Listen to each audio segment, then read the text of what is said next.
siya kasi naiinom siya. So, guys, before kami mag-perform yun iinom siya ng choco bar niya. Like, it's the best. Nahiyak na ako. And then, hindi basta it's the best talaga kapag mag-choco barley kami. Hindi lang ako, pero kami lahat ng Bini feel na sobrang energized namin. Hindi kami sobrang napagod. Love it. Thank you, Barley. We love you. Oy, actually ako din, no joke. Favorite ko yung barley. Hindi na kasi nandito kami. But kasi before this, inom naman ng umaga, hindi ko muna siya. Every day I've been drinking it. Favorite ko siya inumin morning and night. Morning pag room temperature, then at night if cold. And not only do I like it, but actually may aso ako. And siya favorite niya yung pure organic barley. Favorite niya yun.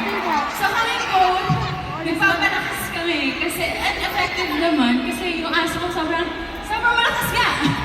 And ako din. And yeah, well, speaking